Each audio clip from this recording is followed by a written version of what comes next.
Hey guys, I'm just cleaning up a little bit here. I'm just waiting for a few more people to get in. I see a Rudy emoticon.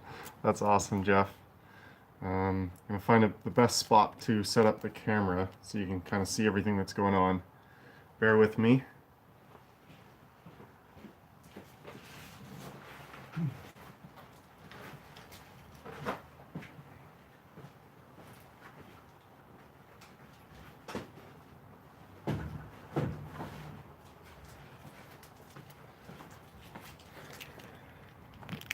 Hmm.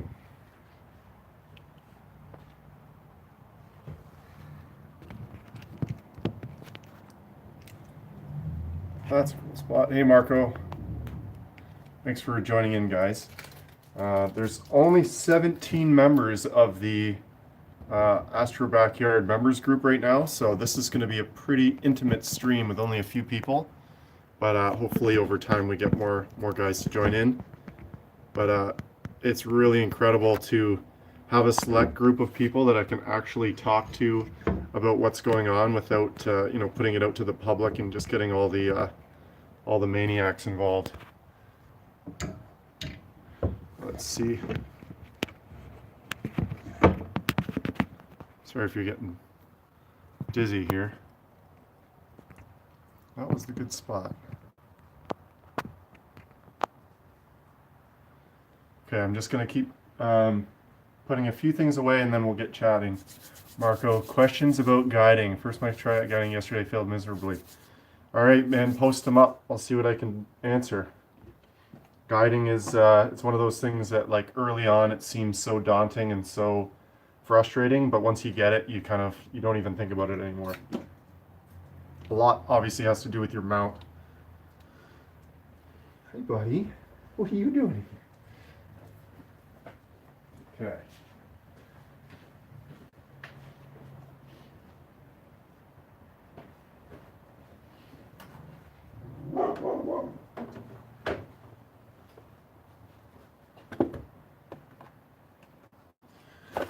Three people. How do you like that?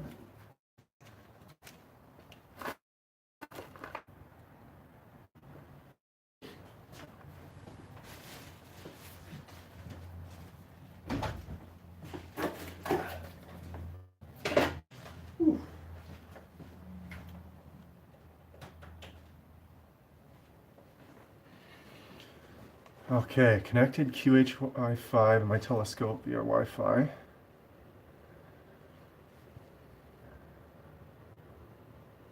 Okay, tried PhD too, but got star mass fail and RA declination fail all the time. Any ideas? Okay, so the main things, first of all, polar alignment is huge. You need to make sure that's covered first. If you're not polar aligned, no matter what you do for guiding, you're going to be screwed. So, first of all, I guess I would ask, was your polar alignment spot on? And I guess what tools are you using for polar alignment?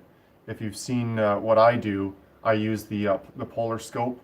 The mounts that I use have a built-in polar finder scope, so I do it manually and use the little app to get it right. But you know, Celestron mounts have the All-Star polar alignment.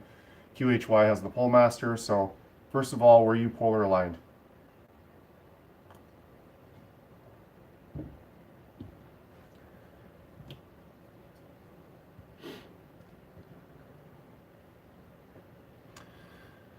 Okay, what ratio of HA to LRGB composite image? We're trying to get an hour of each on the horse head. Oh, it's so funny. I was just working on a post on the horse head.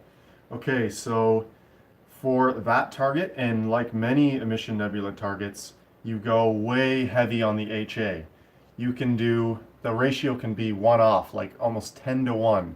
All the data, the luminance data is in HA for something like that. And you'd be surprised what you can do with only, say you get an hour of color data and it doesn't look so great, but then you get 9 hours of HA on top of that. And that's kind of the ratio to expect. So real heavy on the HA, which is great because there's more time to do that because you can shoot during a full moon and all the moon phases. But yeah, just get enough color to hopefully improve the signal to noise ratio enough so you have a decent color image, even if it's a little dim. and then the H alpha will really make that pop. Okay, let's see what we got here. Spot on using the polar scope finder. Okay, so polar alignment was good. Okay, so the focus on, and I assume that the focus on your guide camera, auto star select feature of HD, so it chooses the star that it, and then I'm just trying to think of what else it could be for it to fail like that.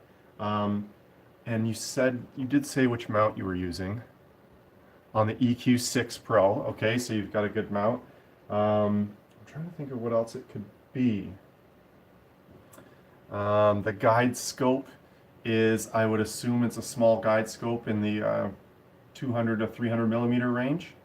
Doesn't really matter. The settings I use, maybe connection was bad. That is possible. That is a great point. So I wasted, this was back in 2013, I wasted 3 months out of the summer, a really clear summer, because I had a bad ST4 cable. I was using the ST4 cable for guiding, and it was faulty, and it was creating all sorts of headaches for me in PhD. It would just do calibration failed. I tried all these different methods until I finally got a new ST4 cable, which was cheap, and it started working right away. So a faulty cable could be at play there. Amazon's great for generic cables like that. I think I missed something there. Holy smokes! So sorry, guys, especially if you're listening on headphones. That was probably awful. Old laptop 2.0 connections. That shouldn't be a problem. I was using my old laptop with 2.0 for a long time, up until just recently. I don't think, yeah, 1.5 RMS on guiding. That's not bad. That changes depending on the focal length of your telescope. So if you're using a refractor, like some of the ones I use at around 600-700 millimeters, give or take, I shoot for under 1 second, and I usually get it. So if you're using a refractor, you should probably be able to get a little better than that. So faulty cable, possibly. Yeah, maybe the connections was bad. And Jeff, yeah, that's right, man. Like, you would think that for a colorful shot, that you would need all this color data, but really it's that luminance channel that you got to go heavy on. For a lot of my DSLR images that were HA RGB, you would be surprised at how unimpressive just the color image was. It was that HA that saved it, that actually put it into a great image, because that's the light signal, right? The luminance data, light, that's the contrast, and you don't need much color to add it in to paint your luminance channel. Oh, sorry, buddy. This is, I need a phone mount, because right now the phone is sitting on a hockey stick. Oh, in Sweden, okay. Let's see. ED127 and a 50 millimeter guider, okay. That's a great scope, the ED127. That was my dream scope for a long time, and a 50 millimeter guider. Yeah, that should work fine. A lot of people talk about the ratio of the size of your guide scope to your the focal length of your primary imaging scope, but found that it's not at all. The extreme case was the with a 50 millimeter guide scope, and it was doing just fine. Also, the RC6, that has the focal length is well over 1,000. Again, using a little 50 millimeter guide scope. Okay, an EvoStar 72 millimeter with 80 millimeter guide scope. Looks funny. Oh, that's funny. That is a little, the balance is off there, but yeah, it doesn't matter. I love those really wide refractor, a high quality wide refractor like that, 72. You get an awesome view. It's funny how much people get hung up in the size of the refractor and the aperture, and all it takes is seeing an incredible image taken with a Z61, and you realize that it's not aperture isn't everything. You can get incredible images with this tiny little baby scope. I mean, look, a camera lens, right? Doesn't, it's not much bigger. Look at these. I'm gonna get the lighting better in here so you can see what I'm looking at.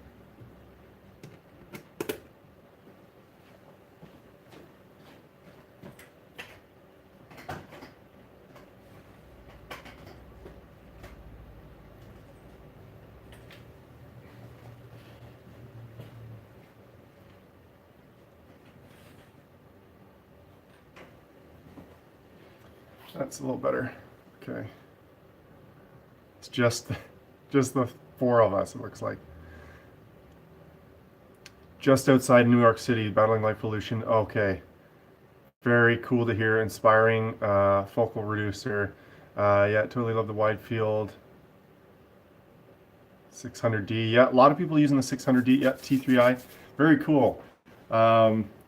It's such a great camera. Like it'll never die. I mean, my old XSI is still going too. There's no reason I couldn't use that as well, other than I like the flip out screen on the T3i and the little increased resolution.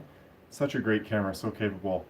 But yeah, as far as light pollution, man, like when we moved into this house and I saw it was class 8, I was like, okay, I guess I'm only imaging from the observatory that's 45 minutes from my house, which is it's just a dark sky site for my astronomy club.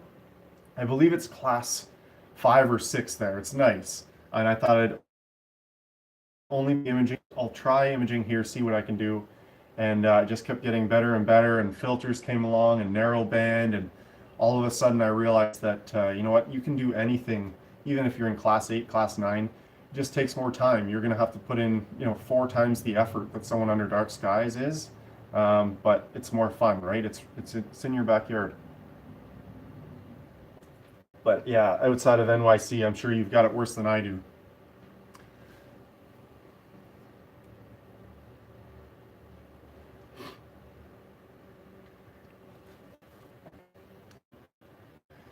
Maybe it's a good idea to ask. Well, first, I'll just tell you where I'm at as far as as far as content and videos. So you see the visual scope here. I was a little bit worried about doing a video about visual astronomy on an astrophotography channel, but the response was great, and I'm glad to have put that out there. But next up is I've got, I think it's in here. I'll open it with you guys right now. So with my connection with High Point Scientific includes them sending me gear to take a look at and share on the channel. And I've got to send it back. It's not mine, it's a loaner, but let me see. Oh, I'll just use my keys. So I'll do the official unboxing for my next review that I'm hoping to get done in the next week or so, but it has been so cloudy. And Jeff, I'm sure you have very similar weather on the East Coast. Marco in Sweden, yours is totally different, I'm sure. Hopefully better than we're having.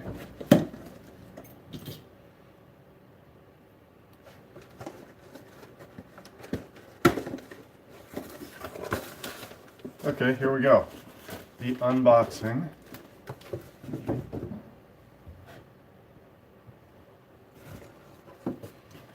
Da-da-da. Story of my life. It's just boxes after boxes in here. Anyone heard of these?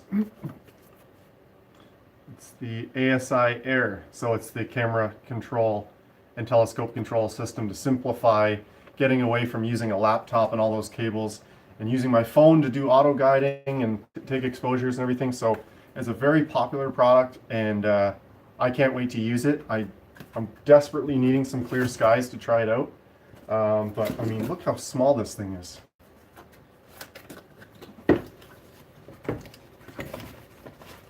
It's so tiny. Oh, that's really cool.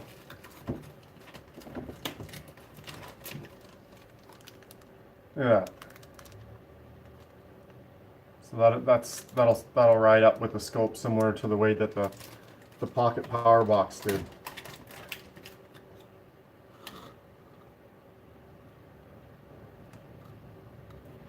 Autofocuser asking for a friend. Oh man, dew heater. All you need a dew heater, man. You cannot get by without a dew heater. Autofocuser is great, but you need the dew heater first, or your images are gonna be. You're gonna come back outside and find out you've missed 2 hours worth of images. That's right. I totally believe that. People jump straight into astrophotography. They're gonna get frustrated. They're gonna think it's easier than it actually is, and then they're gonna ditch the hobby altogether. So you gotta start slow. I mean that's hard to it's hard to get through to some people.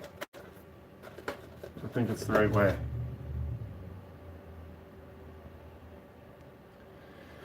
Five inches of snow 2 days ago. Yep, we did too. A little bit, maybe not. We probably got 2 inches.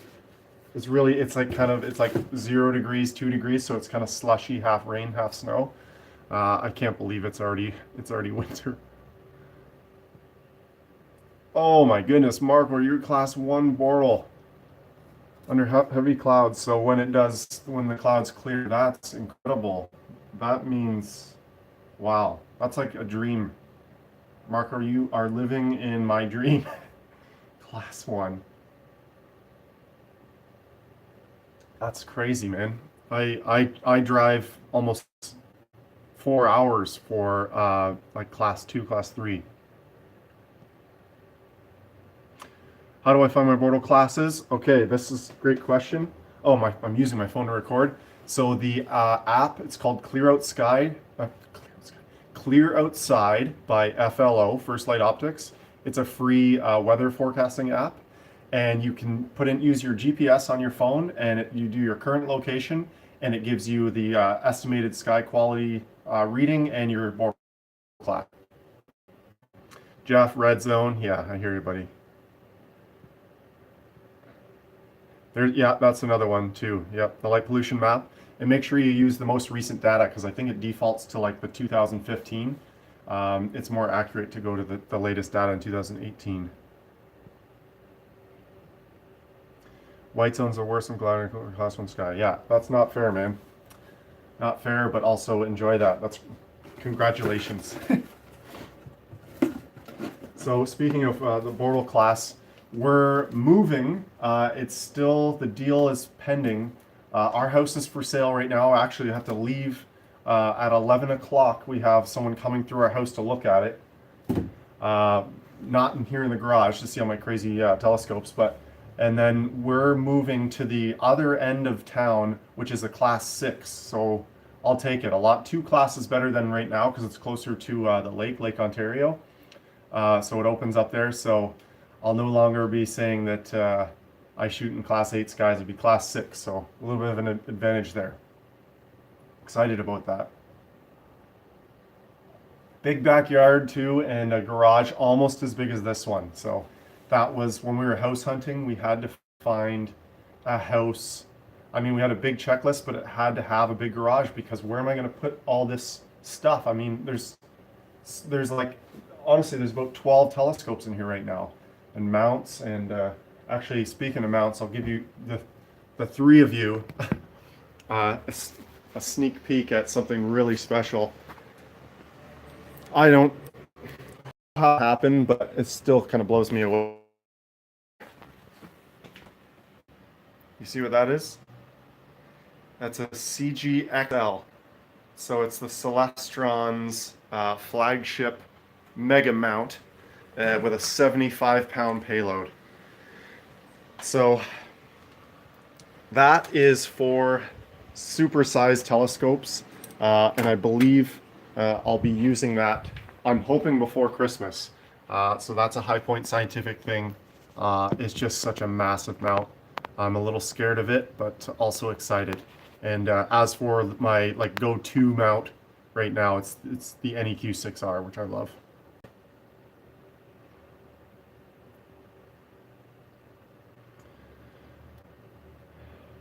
I am still a fan of one-shot color only because of, as you know, the lack of clear skies we get, so just maximizing time. But I realize that I'm going to get much better images with a monochrome camera. The problem was that all through this summer, I had this monochrome camera, the Altair 183M, but it wasn't, it's uncooled, right? So that sensor would get so hot, so I just didn't use it.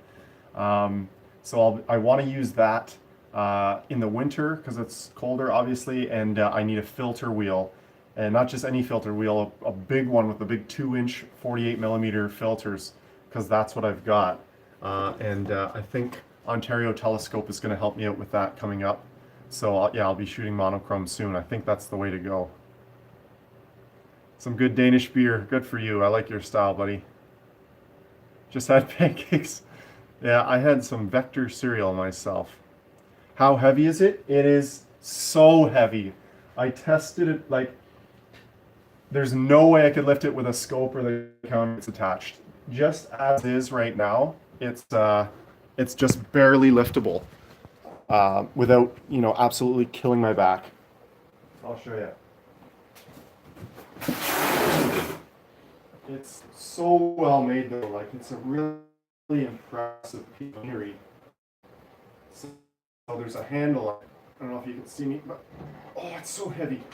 It's probably, I would say this is no less than, it's got to be like 80 pounds, maybe more. It's insanely heavy, but so heavy duty. So like to put something huge on it, this is what I would use for 6R could handle it. I still have this. I'd put the big ED1, talking even bigger than that. So, you know, we'll see. What I need more than anything else is clear skies.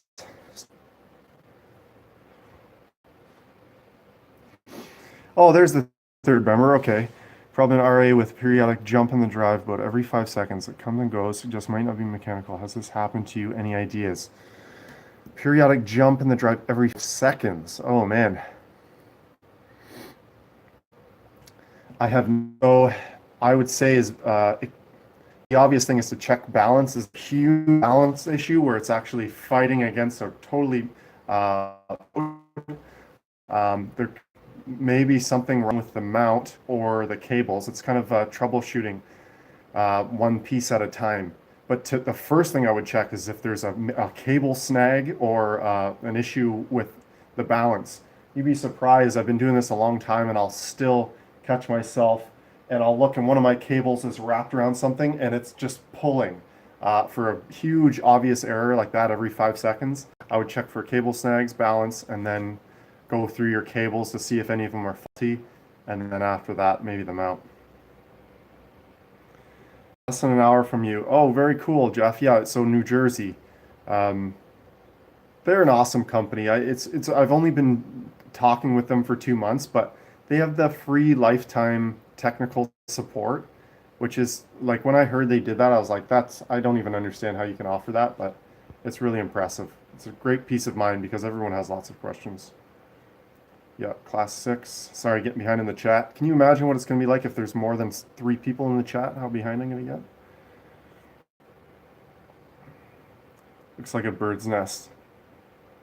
Yeah, I'm the same.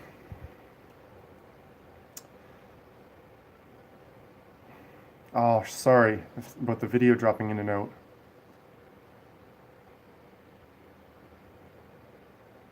Yeah, good to hear about their customer service.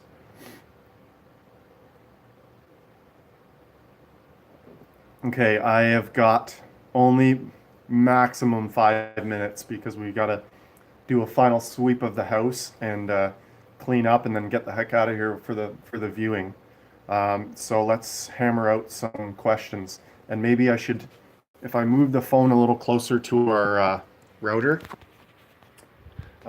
we should get a better connection. So why don't I get it over? Well, is there anything else you guys want to see or hear about, or you tell me. I'm just so glad that there's this members feature now, so I can do videos like this that aren't public, where I get people telling me to go F myself or tell me that the earth is flat.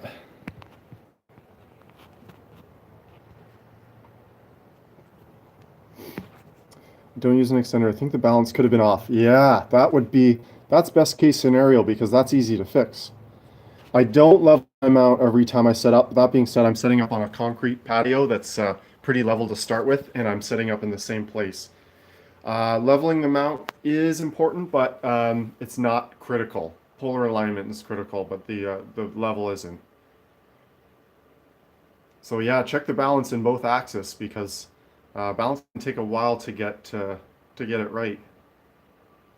And sometimes it involves buying more like another dovetail plate or something because if it's not long enough, you got to slide it up to get the right balance. Here, I should talk with some scopes behind me. This is such a great combo, the Esprit 100 ED from Skywatcher. Loving this telescope. It actually exceeded my expectations on the NEQ6R.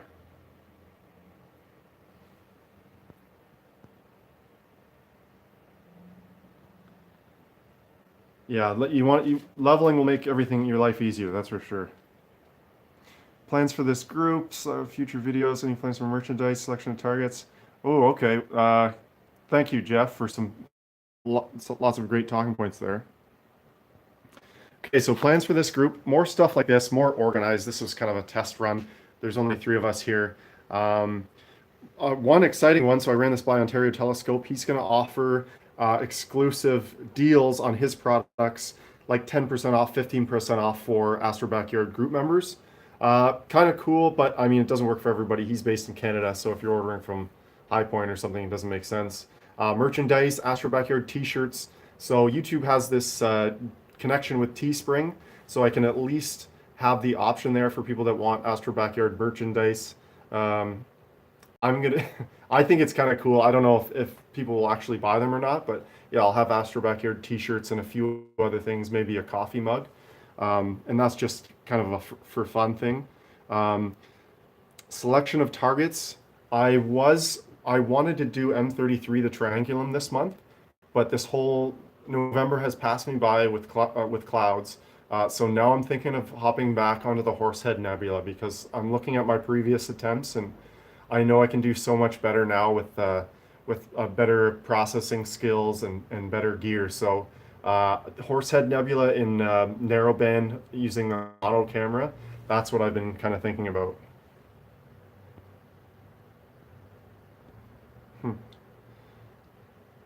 An SCT, yes. So there's been talks of using the new RASA Celestron 8-inch SCT. So that's like the smallest RASA scope, and it's like f2. I think it's like f2.8 or some. It's really fast. So that might be coming down the pipeline, and that would be my first use of an SCT telescope. AstroBackyard t-shirt. Okay, good. So at least we've got one person that we get an AstroBackyard t-shirt. Okay, awesome, buddy. F2, yeah. So whole different animal. Like that would be a game changer. Yeah. Like speaking of maximizing time, a scope like that might be a really good idea for shooting. Live imaging sessions, yes, exactly. So again, because this is an engaged audience of guys that are actually into this and not just the public, I could do a live stream for a lot of the imaging sessions back here as long as I know that I'm going to be out here shooting. There's no reason I couldn't live stream with you guys, and if you're in the time zone, we could be shooting together. Diffraction spikes when using a DSLR and an SCT with Hyperstar.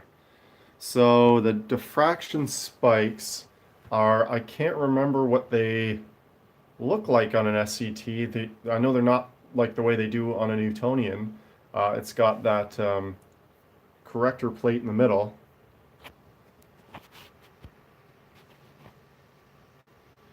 Do you get like one spike every star? Get one spike on every star using a cable, or how's it work? That's right, yeah. So you do have that one cable crossing.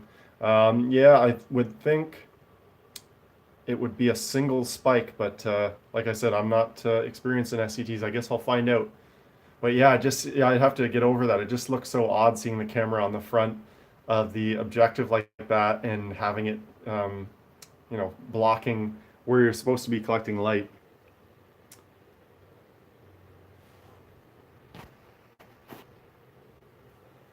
Jeff, my pleasure, buddy. Thank you guys so much for joining me here.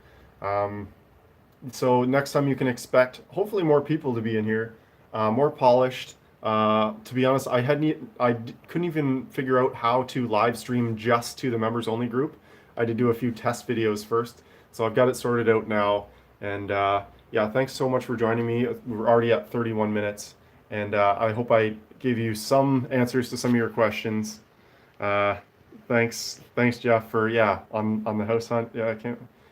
Where's use the camera from the objective? Yeah, I agree. Okay, so that's gonna wrap it up, guys. Thanks so much for joining me, and clear skies. Have a good weekend.